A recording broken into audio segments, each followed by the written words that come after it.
Good afternoon and welcome. I'm Maureen Conway, a Vice President at the Aspen Institute and Executive Director of the Aspen Institute's Economic Opportunities Program. And I am delighted to welcome you to today's conversation on our Job Quality Fellowship that we are just beginning the recruitment for. So I'm excited to talk to everybody about that. I'm thrilled also to be joined today by two Job Quality Fellows, and we will get to that in a minute. So what we're going to do in today's conversation, so in a moment, I'll do a quick technology review. Then I'm going to give a little bit of background about the Job Quality Fellowship. Then we'll have a nice conversation with a couple of former fellows so you can maybe get a feel for things. And really, we do want to take your questions about the fellowship. So please do use the Q&A box at the bottom of your screen to pose any and all questions that you might have about our Job Quality Fellowship. I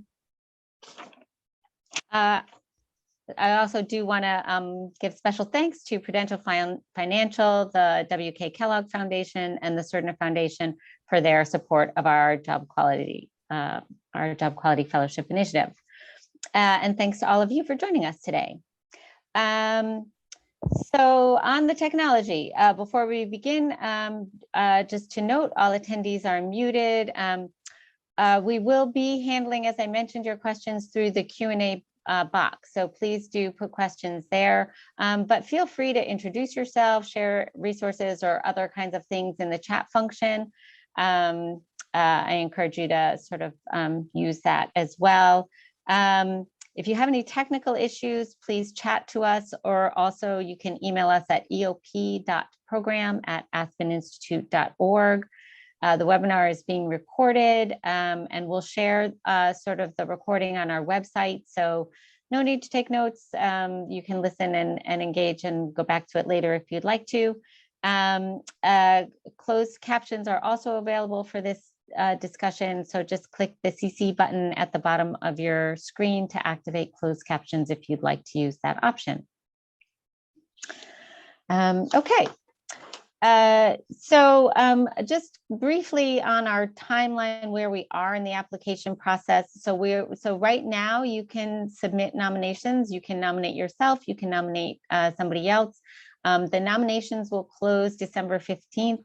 You have to be nominated to get an application. So it's important to nominate yourself, to be in the nomination pool. We review the nominations on a rolling basis to determine eligibility. Eligible nominations will receive an application no later than December 17th. We sort of review for eligibility in batches and send them out. Applications are due January 4th at 11:59 p.m. Eastern Standard Time. And we're firm on the deadline because that way we can make sure we have a fair process. And we'll be announcing the fellows early in February. So that's the timeline for the process. And just a little background on the fellowship itself. So the fellowship launched in 2017, and at that time we were interested in highlighting kind of a diverse set of leaders who are focused on the problems in our labor markets. A key avenue, obviously, to economic opportunity is through work.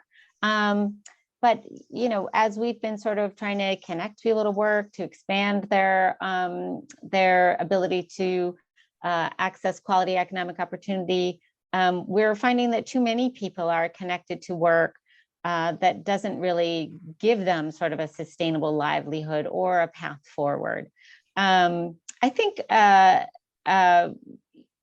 we keep focusing on providing services to individuals to help them, but we're not focused enough on the system of employment. And so the Job Quality Fellowship is really for people who are interested in that. How do we focus less on sort of fixing workers and focus more on fixing work? And I think really that the pandemic kind of underscored this situation, right? That we saw sort of essential workers, and we saw that their work is important, but their work is not providing them a dignified livelihood.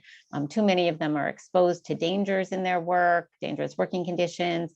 And yet we rely on this labor for all of our livelihoods and all of our to meet our needs for food, for healthcare, for childcare, transportation, and more.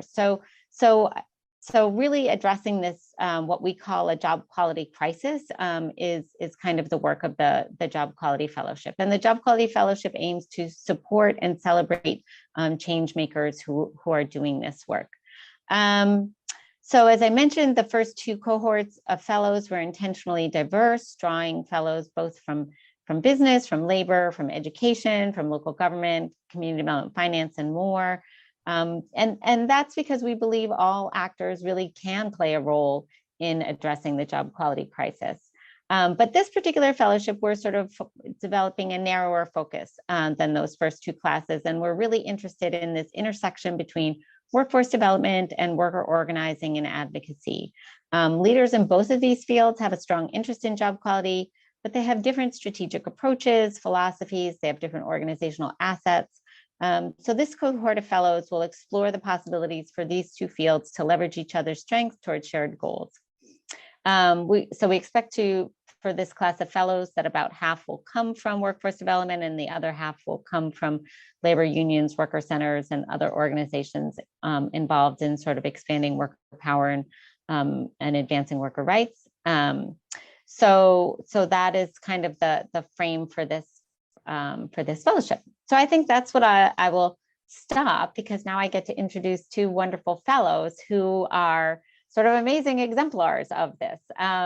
So today we have with us Amanda Cage, President and CEO of the National Fund for Workforce Solutions.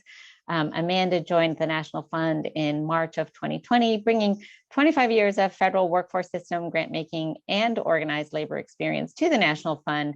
And prior to taking on the leadership of the National Fund, Amanda was the Chief Program Officer at the Chicago Cook Workforce Partnership, which is the role she was in when we met her as a Job Quality Fellow. So we're just really thrilled, Amanda, that you could join us today. Thanks for being with us. And Jess Kutch is the co-founder and co-executive director of coworker.org. Lots of co's there. Coworker.org deploys digital tools, data, and strategies in service of helping people improve their work lives. Jess has over 15 years experience innovating at the intersection of technology and social change, including building platforms and digital campaigns to shift power and win change. Coworker.org hosted the first digital town hall on the future of worker voice at the White House, which I remember back in 2015. And that was exciting. And Jess has also significant experience with SEIU prior to launching coworker.org.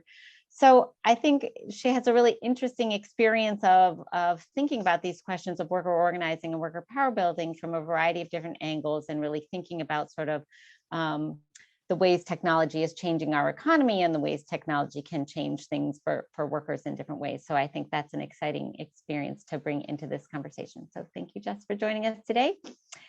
And I will now just jump into our conversation.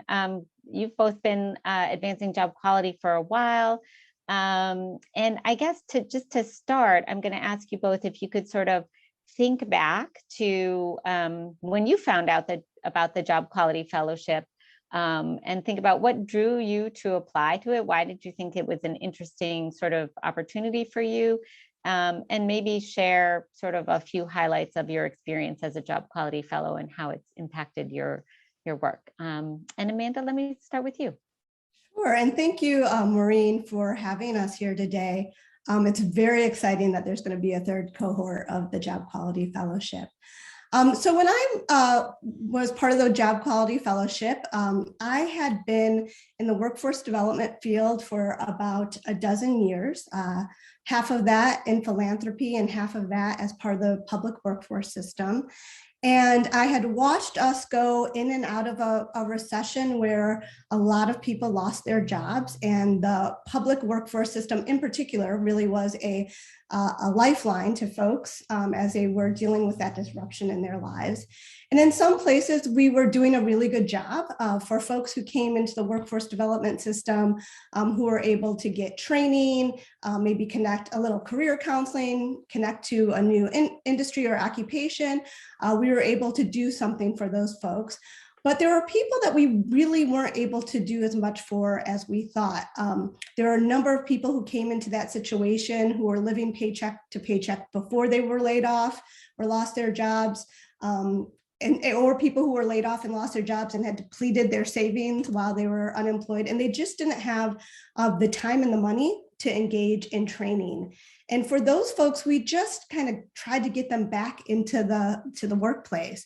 And I felt like at times we were just sort of shoveling people back into bad jobs. And I thought to myself, what are we doing? What are we really, if we believe in economic mobility and stability, why are we not doing more to help folks who may not have access to training for a variety of reasons? How do we help them at this moment of crisis to get into a different situation? And so I was really interested in that.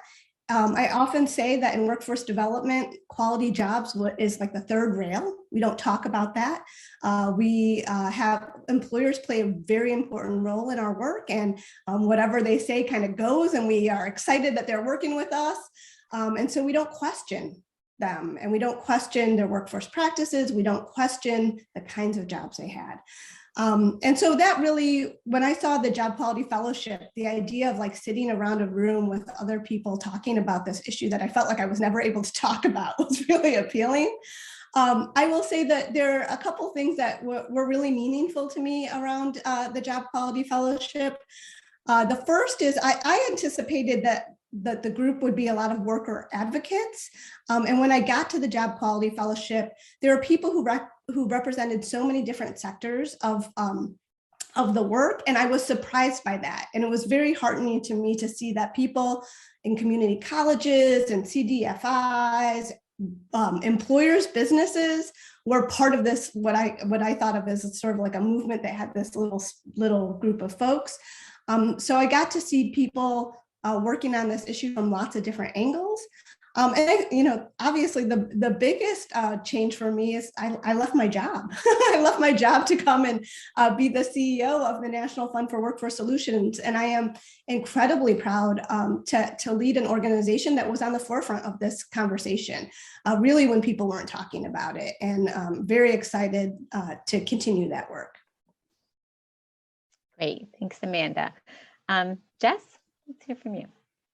Yeah, I was thinking back to, what was going on at the time of, applying for the application. I think Coworker had been in existence about 5 years. When we created the organization and launched it in 2013, a lot of folks asked us, well, if people are unhappy with their jobs, why don't they just quit and find a better job? This idea that folks would, maybe risk their own circumstances to organize with coworkers and try to affect change, oftentimes outside the traditional union context, seemed like a very strange idea to many people. And one of our early objectives was to popularize workplace organizing. And people weren't even talking about worker voice, in 2013. That wasn't, in the nomenclature. But we saw it. We saw indications of people leveraging popular technology to try to network with their peers, to get information out to the public, to engage consumers about what was going on in their workplace. And we saw great potential there. And so, around the time of 2016, 2017, you really started to see that bubbling up in the popular culture. I think the Market Basket strike, it was in the summer of 2014. And, that was, at the time, one of the largest strikes, I believe, that occurred that year, organized by mostly middle managers inside this non-union grocery store chain in New England. And after like a 2 to 3 month long strike, they were able to achieve their objective, which was returning the ownership back to the original owners. But it was just an interesting example of how workers used social media and digital tools to engage with the public, to recruit community support, even engaging with other unions to get some support and solidarity, to try to affect change. So, around the time of applying for the Job Quality Fellowship, I think there was a general shift in how people were thinking about what the labor movement is and how workers were engaging employers and coworkers to try to improve their working conditions, outside of the traditional union context or, as part of it. So I was interested in Aspen because, Aspen is, I don't have many opportunities to sit down with folks from the business community or the workforce development community and hear how they're thinking about, these worker uprisings, or like how are they challenged by this issue of job quality, and what are the solutions that they go towards versus what I instinctively go towards, and where is their common ground. I think one of the highlights for me was getting to hear from a senior person inside Walmart, just like how they were confronting an issue that was actively being campaigned on by Walmart associates on coworker.org at the time. And I got to share, like, this is what we're seeing, this is what associates are saying, your employees are saying. And just hearing how people think about these problems is helpful for me in strengthening my arguments, my approach, our organization's approach to supporting workers. So I just think like that, it's extremely valuable to have that kind of like a safe space to share thinking. It's not like my mind was changed on anything, but like I can appreciate where other folks are coming from, and I can see where the common ground is, and also it strengthens my thinking. I also, got an opportunity to speak to the Federal Reserve Bank of Kansas City and members of the Federal Reserve, which was probably not an opportunity that would have occurred without Aspen. And I think that there's been, as a cohort, we really did come together and form friendships, and that time together, it not just surfaced like opportunities to collaborate, but just relationships in the field, which I think is undervalued, but is so useful over the long term. And in the midst of this like great resignation that we're all experiencing, I think the issue of job quality is becoming ever more like urgent. Is like what you said, Maureen, it's not a labor shortage, it's a job quality crisis. And so the opportunities for us to continue to work together, I think are only going to grow. Great, thank you. That's perfect. And I think you've started to lay the ground for sort of my next questions, to both of you, which is really, what you think about this particular focus for the Job Quality Fellowship. Amanda, you sort of have a long career in workforce development, but also some experience in worker organizing. And I was just curious, sort of, what your reaction was for this, and what you would hope this group would work on. Yeah. So before being involved in the public workforce system, I was a union organizer for a decade, and I came into that work obviously out of a deep commitment to workers and their right to organize. And then when I came into the workforce development system, I was shocked and surprised at how much the workforce development system, how little they knew about labor history or worker organizing or unions. And that's a testament to sort of the decimation of the labor movement in this country, right? That there are so few people who have experience with unions, that it's sort of a foreign land to them. And it seems so odd given that they have this common goal, which is to improve the life of workers, right? Work for people in workforce development see that as one of their main goals, and definitely within the union movement. It was even more a little more surprising given how many unions are really critical within training, right? Workforce training, which is a key aspect of workforce development. In addition to the building trades, which is where you get your training if you are in, sort of in the building trades. You get your training through unions. SEIU has amazing, training and worker training in healthcare, Unite Here, in culinary. So the fact that these two worlds sort of didn't intersect was a little, quite frankly, confusing, but it's true. And so I was really interested in, and I think what's really interesting about this moment is this real opportunity in this moment where there's a lot of conversation and talk around worker leverage, worker power for these two fields to really get to know each other.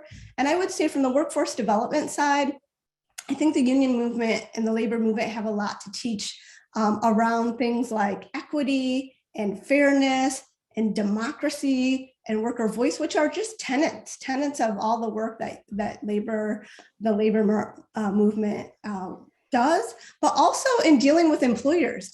People, the piece of unionism that people mostly don't see is the ongoing negotiation with employers, right? They usually see sort of that union organizing drive, but once you do that, you continue to negotiate with employers about what working conditions look like. And again, I think that's something that workforce development can learn from the labor movement. And then I will also say, as somebody who knew, my experience in the union movement was I worked for a number of unions. I did a lot of work across unions with community organization, which at the time we thought was just radical work. And now it's a little more commonplace. But coming into the Job Quality Fellowship, I didn't know about organizations like Jess's, right? So even though I felt like I knew how unions worked, I had worked with union locals, there was so much new worker organizing happening in organizations like coworker organizations like the National Domestic Workers Alliance, that there were still things to learn. So I would say, even if you're coming and you've been in the union movement for a long time, there's pieces that you can learn across the board. Yeah, great. Just sort of a similar question for you. I mean, how you think about this topic at this time, and as a focus for the Job Quality Fellowship. Amanda was sort of touching on ways that union organizing has changed, but you also were sort of touching on how people's perception of it is changing. So I guess I'm curious how you think about this topic at this time. Yeah, I mean, with Striketober and Strikesgiving, I think in my life, the labor movement is more popular right now than it's ever been in my lifetime. And yet, to Amanda's point, fewer people have direct lived experience with labor unions. So that's both a problem and an opportunity, because you also have an opportunity to kind of reimagine what that looks like what it means to be part of the labor movement. And, insofar as workforce development goes, I think because there is a hunger to participate in this in some way, really equipping people with some knowledge and training about their rights in the workplace, their labor and employment rights, and whether that means like accessing like regulatory options to try to affect change, like OSHA, filing a ULP, or engaging with unions and sort of what that looks like. I think it's really important to somehow bundle that with workforce training.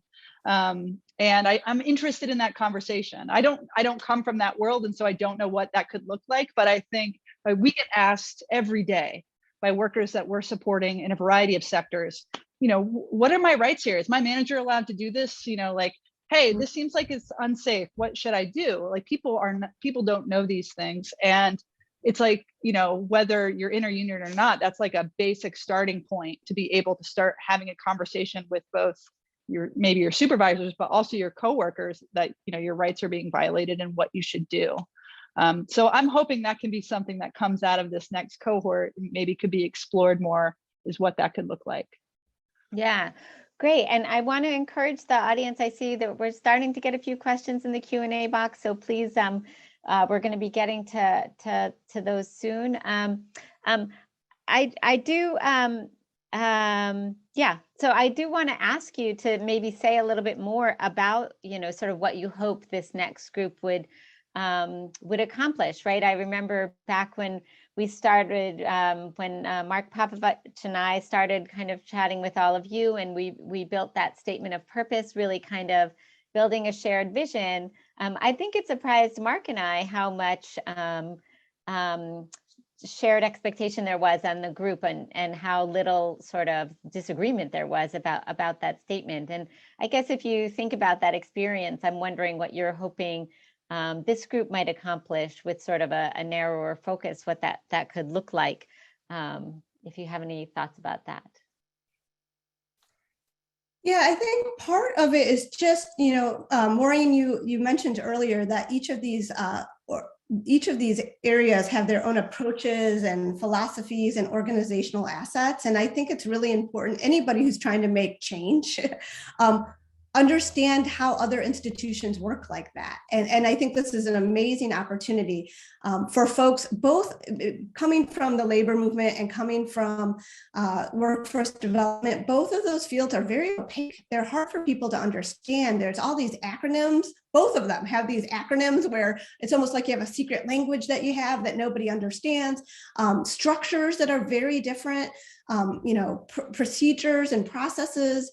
And I think it's important for folks to understand that about each other, right? So I know it sounds like sort of boring, but I do think like understanding that and sort of the philosophy they bring to the work is really helpful for folks who are looking to do that, to work, sort of across the superficial lines that we create.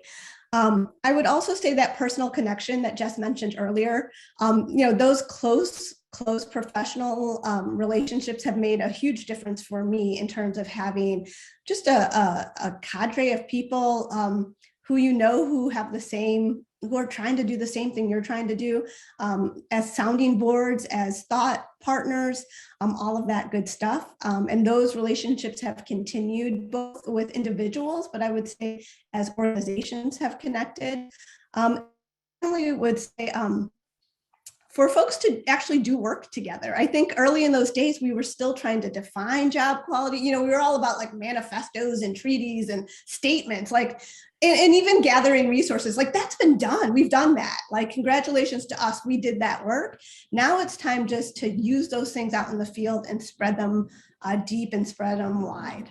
And I think there's a lot of opportunity right now, given all the, the dynamics that COVID exposed, right? Like, who would have thunk? I who pay attention to the labor market for a living, I did not think at this point we would have people saying no to work because the working conditions are just that bad. Like, I didn't see that coming, right? And so the fact that we're in this moment where we are just hearing a lot about how work needs to be reworked, this is really an opportunity to make a lot of change on the ground. Great. Jess, do you want to add anything to that? Yeah, I mean, I plus one to all of that. I share Amanda's thinking in that, like, it would be great to see some projects really emerge from this next cohort. And just the moment we're in is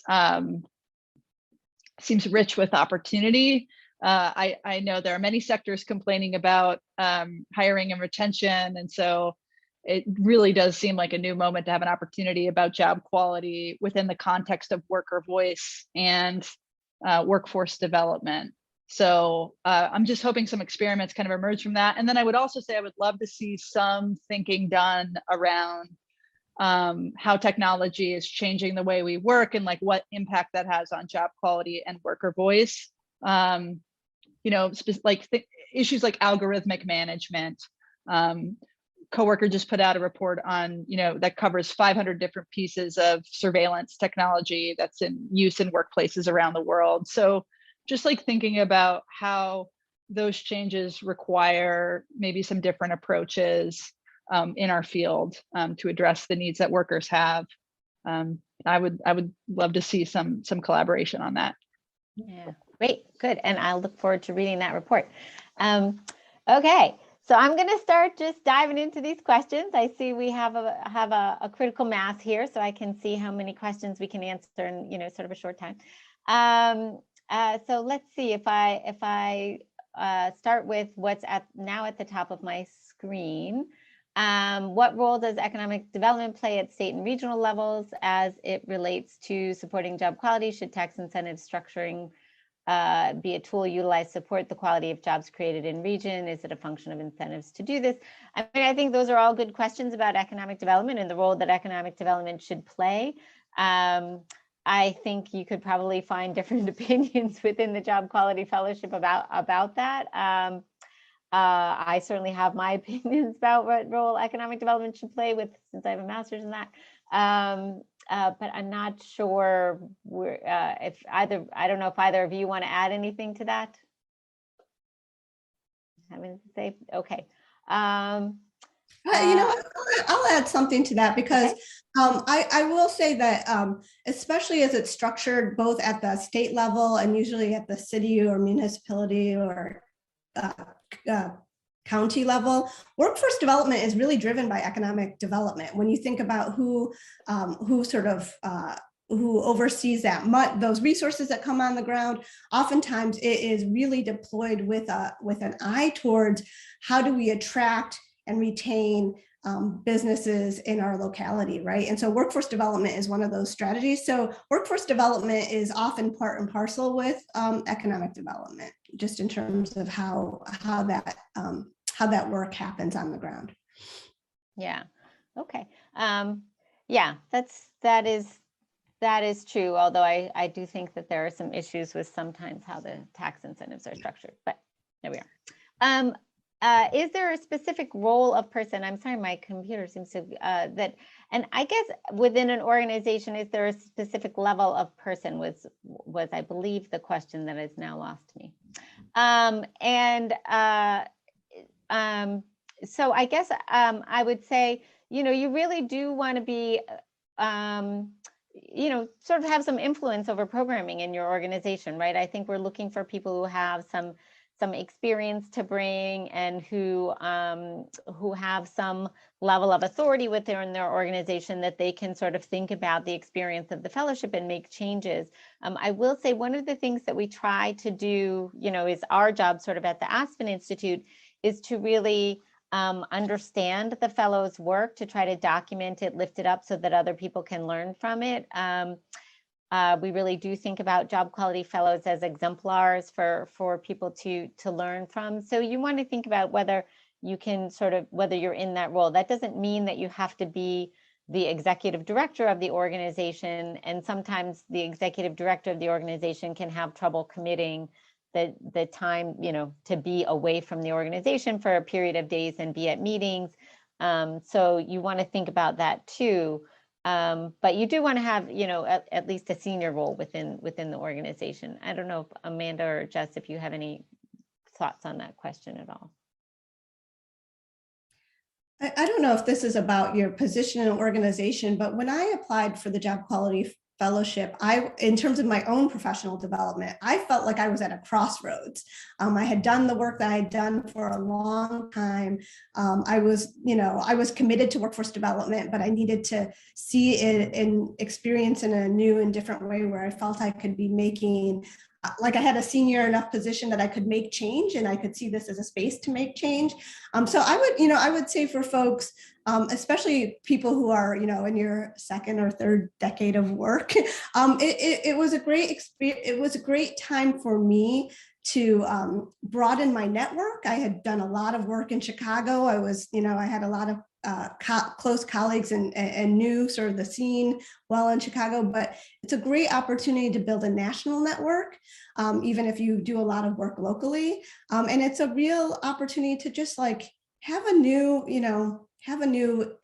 view, right? To have all your sort of assumptions and the way you think about things be challenged and to see things in a new light. So I would say, even if you feel like you're on the old side for the Job Quality Fellowship, to consider it.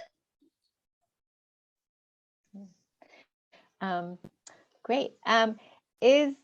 If the primary purpose of our organization's work is not advocacy and organizing, should we assume that we are not a good fit for this year's cohort? I wouldn't say that, because I think most people in workforce development wouldn't characterize their primary work as advocacy and organizing. We are looking for people who are interested in influencing the quality of jobs in the labor markets that are relevant to them. And so if that's your view of advocacy and organizing, then yes, then that's required. But it doesn't necessarily have to be, sort of in advocacy and organizing in a narrow sense. I hope that was a clear answer to that question. Would love to learn more about the logistics of the fellowship. What does being a fellow entail? Are there regular meetings with other fellows, virtual and or in person? If so, are those meetings organized around the substantive focus of this year's? Are there guest speakers, facilitators? Is there a stipend? So I'll go quickly through some of those. So the cadence that we have for meetings, because alas of our pandemic conditions ongoing, we're hoping to do a hybrid version of the fellowship. So we expect to have some virtual meetings in March and April, and then an in-person convening in May to do some virtual meetings again, sort of late summer, early fall, and then hopefully an in-person convening in early 2023, I guess that would be. So having the fellow experience stretch over the course of an entire year while mixing in-person and virtual convenings. We in the past, we've said, okay, here's the specific dates and times of our meetings, and we want everybody to commit to be there on those specific days. Given where we are, we understand things change unpredictably. So, but we do hope people will commit to doing their best to be there to the best of their abilities.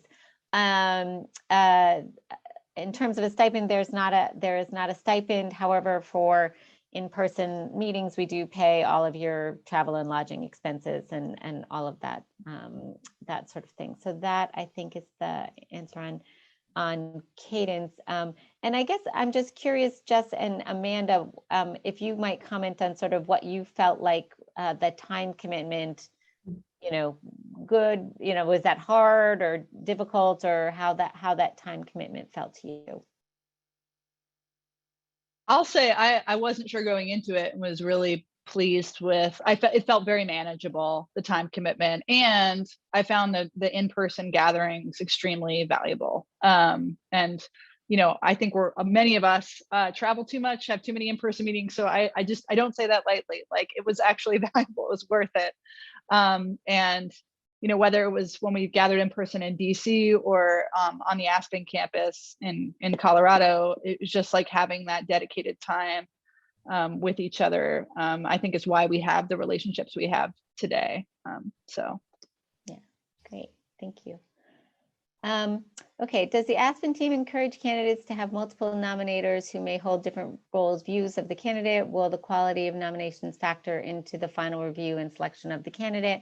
For the nominate, you have to have at least one nomination. It can be yourself. We don't necessarily, what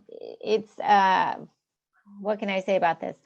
Some people do, some people don't. Certainly, if you have more nominations, that can be influential. More information is, more information for us to consider. But we try to make this process not too burdensome. So it's certainly not required to have multiple nominations. And I would say most candidates do not have multiples. How large will the new cohort be? So we said we were going to choose 10, which probably means we'll choose 12, because I always end up in this situation where we have a whole lot of people apply. They're all great. I can't decide. I take extra. So anyway, so please apply, because I'm excited to learn about you and what you're doing. And I wish we could take more, but that's basically, we take a little over what we've budgeted for, essentially, and somehow managed to make it work. So,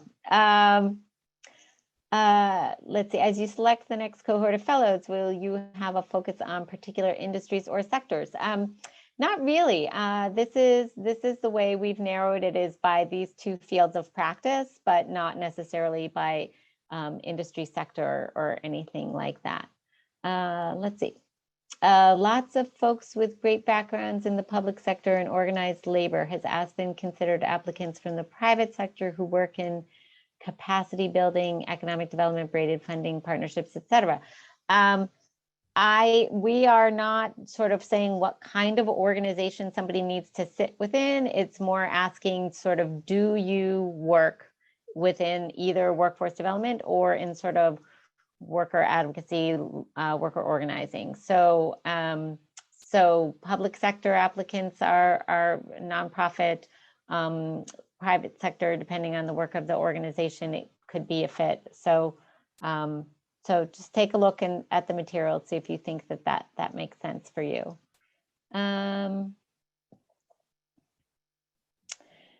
Just mentioned getting in a room with one big employer, Walmart. In what other ways have employers been involved in the fellowship?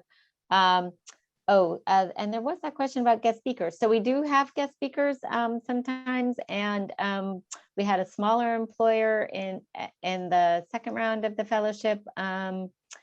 There's different opportunities for thinking about involving employers as guest speakers. We have had people come as guest speakers as well to think about different employment models and how that can work to support job quality. So yeah, so there are a variety of ways for employers to be involved. And if you have questions, if you think I have something to contribute to this, but I'm not sure I'm a fit as a fellow, we'd love to hear from you. And please send an email to eop.program@aspeninstitute.org. We'd love to hear your ideas. Okay, I think I answered the question around logistics and time commitment. Are the issues just raised around technology and algorithmic management a potential focus of this fellowship? So Jess, maybe you have a future as a guest speaker on this.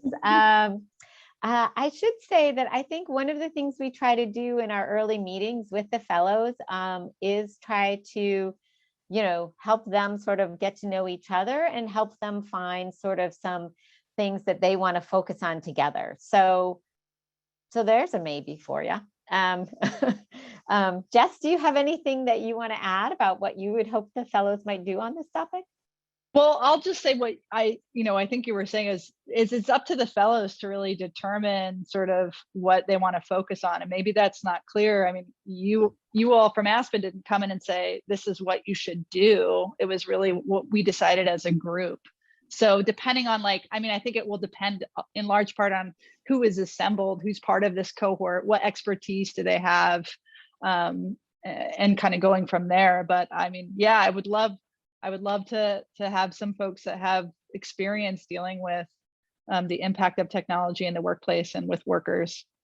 I guess I'll keep an eye out for who's in the cohort and would love to stay involved. Great.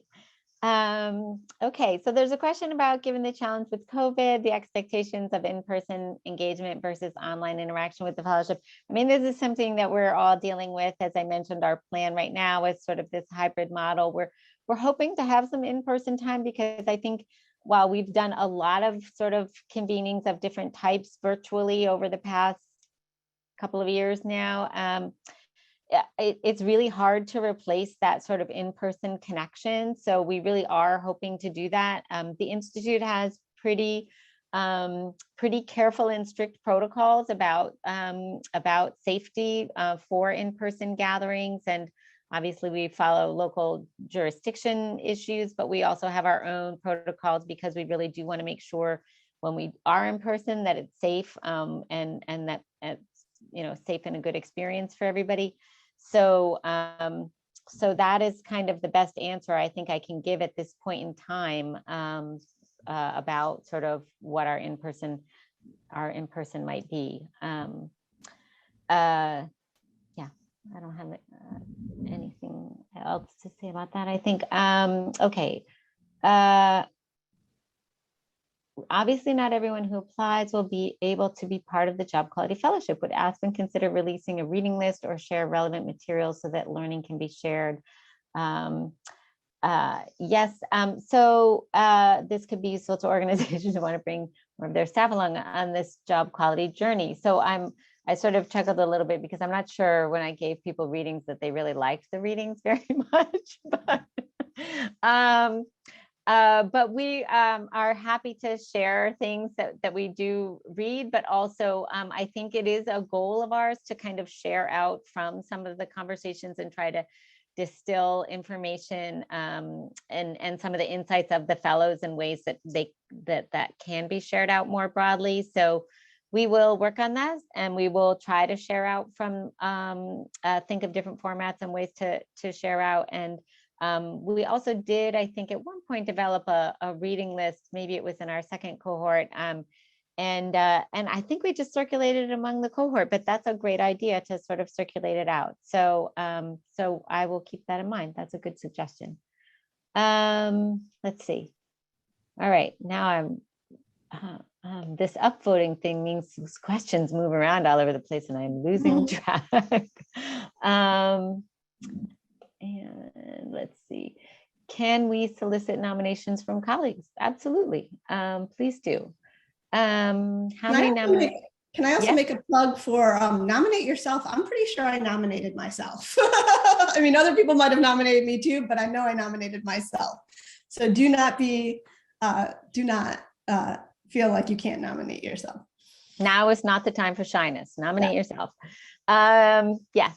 So and I think many nominees nominate themselves. So don't, if that's your path, no shame.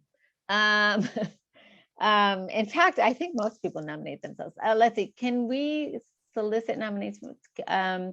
How many nominated individuals does Aspen intend to apply for the program? The nomination form is very, very brief. And really the nomination form is only meant to sort of screen for eligibility. So most people who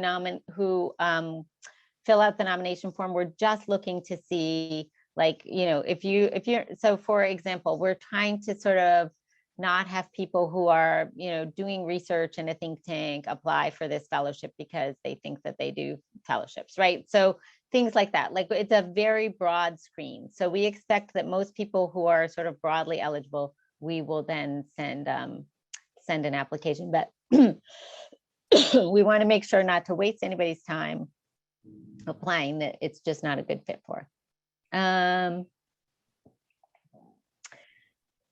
How many out-of-state meetings are there, and does Aspen cover these? So yes, we cover these. We like to, being the Aspen Institute, meet in Aspen.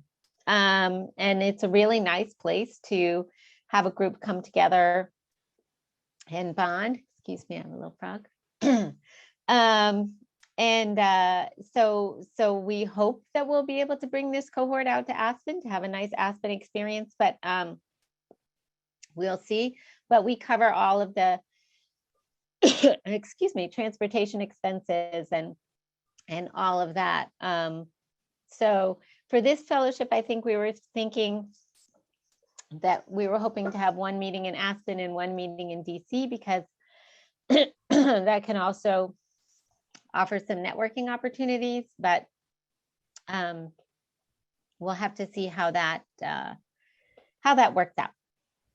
Are you considering nominations from prior fellows? I hope prior fellows will absolutely nominate people who they think would be a good fit. They are great nominators, and I hope that they will do that.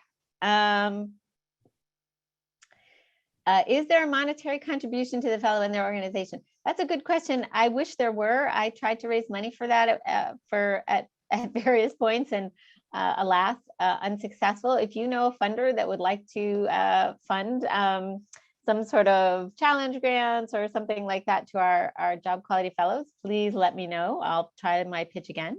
But at present, no, there is not resources for that. Excellent. Thank you very much. I have no shame about waving my tin cup here. Okay, so let's see. I think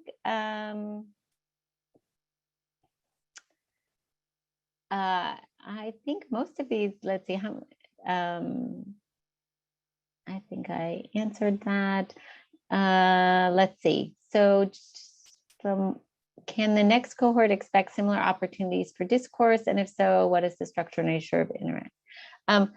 Hopefully we'll have a wide variety of opportunities for discourse. I should say there's building relationships with the fellows. And then, as I mentioned, we also do have guest faculty. Again, it's sort of a matter of what the fellows want. So there's an opportunity for fellows to shape who's invited as guest faculty and how to sort of have some of those relationship building opportunities as well. So What kinds of qualities, characteristics are you looking for in candidates? Oh, I don't know, tell better jokes than me. So I think really we are looking for, to be more honest, although telling better jokes than me would be helpful. People who are open to, I think you could hear from both Amanda and Jess, passion for their work, passion for the issue of job quality, open to hearing from people who have different ideas and experiences and backgrounds than you, right? Like sort of being willing to consider like a different way of looking at a problem, being willing to think about how could I, work across some institutional or jurisdictional lines or whatever, and really just being open to thinking creatively about how to kind of address really a very, very challenging problem in our economy and society. So, so that I think is basically what I would say.